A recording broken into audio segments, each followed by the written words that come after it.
Hey, this is Kevin again, with another army in my series of ancient armies that I've been putting up lately. I thought I would put out the armies of, what we would call Italy today: the Etruscans, the Umbrians, the Samnites, the Apulians. I was a little bit fascinated by them, and so I built an army and brought in some armies that I found from others to create what I thought looked like a respectable force against my early Romans.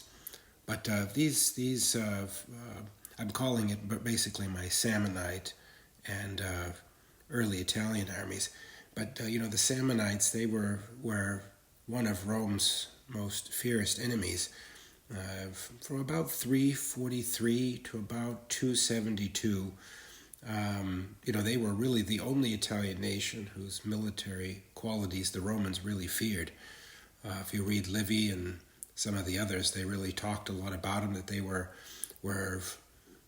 warlike, brave, resolute, even at adversity.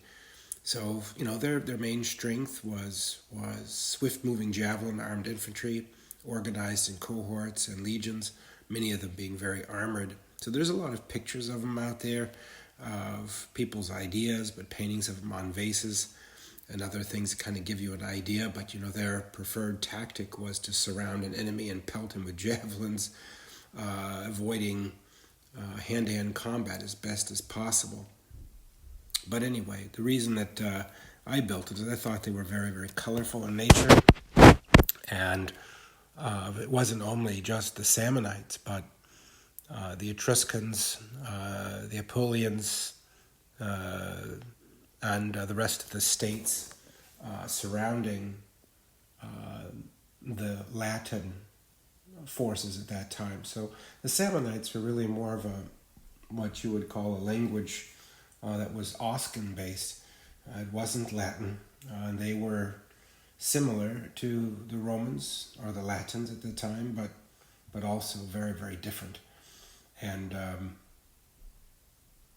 they conducted, I believe, 3 different wars against Rome until they were just totally absorbed. But I'm thinking that a lot of them looked very hoplite-esque, and others looked very much like peltists and other things. So my army reflects that mixture, and I painted half of it, and the other half I picked up as various other collections. So let's take a look at it. Most of the figures are from Forged in Battle. Some are from Old Glory, and I think the combination of the two, they mixed in extremely well with each other, and I tried to give it a little bit of a flavor.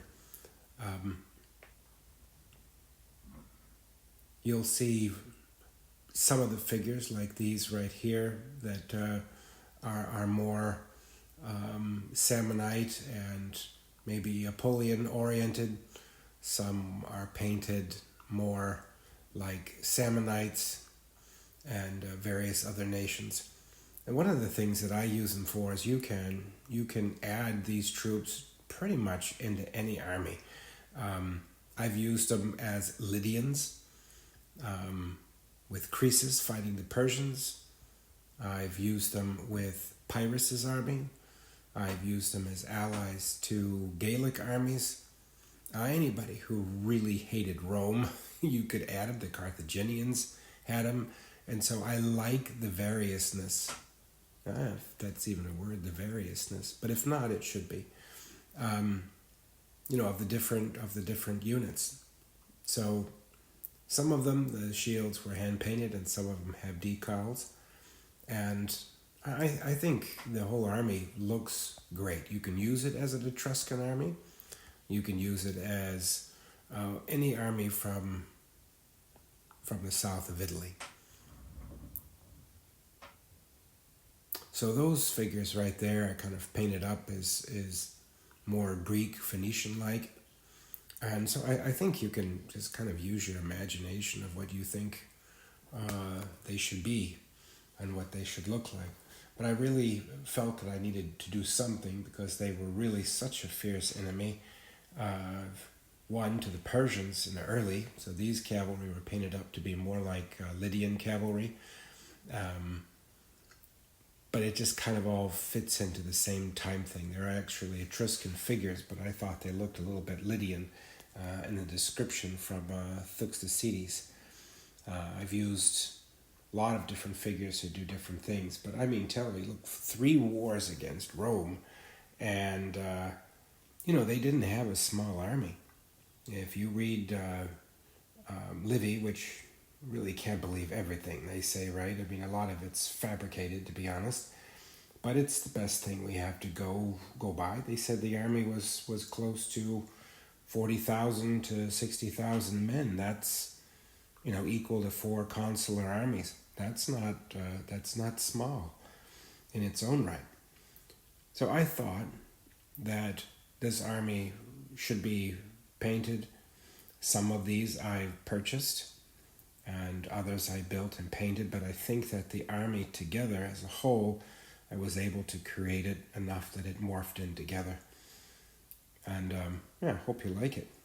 I thought it worked out pretty well. Forged in Battle has some nice figures. They really do. It's easy to paint up, and they kind of work really well. These are from War Glory, and they have a little bit more Samnite looking shields, this long oblong looking shield. That's javelins. You can use them more light heavy mediums, fighting in woods and mountainous territories. I would think they'd be pretty tough to beat, kind of like the Thracians.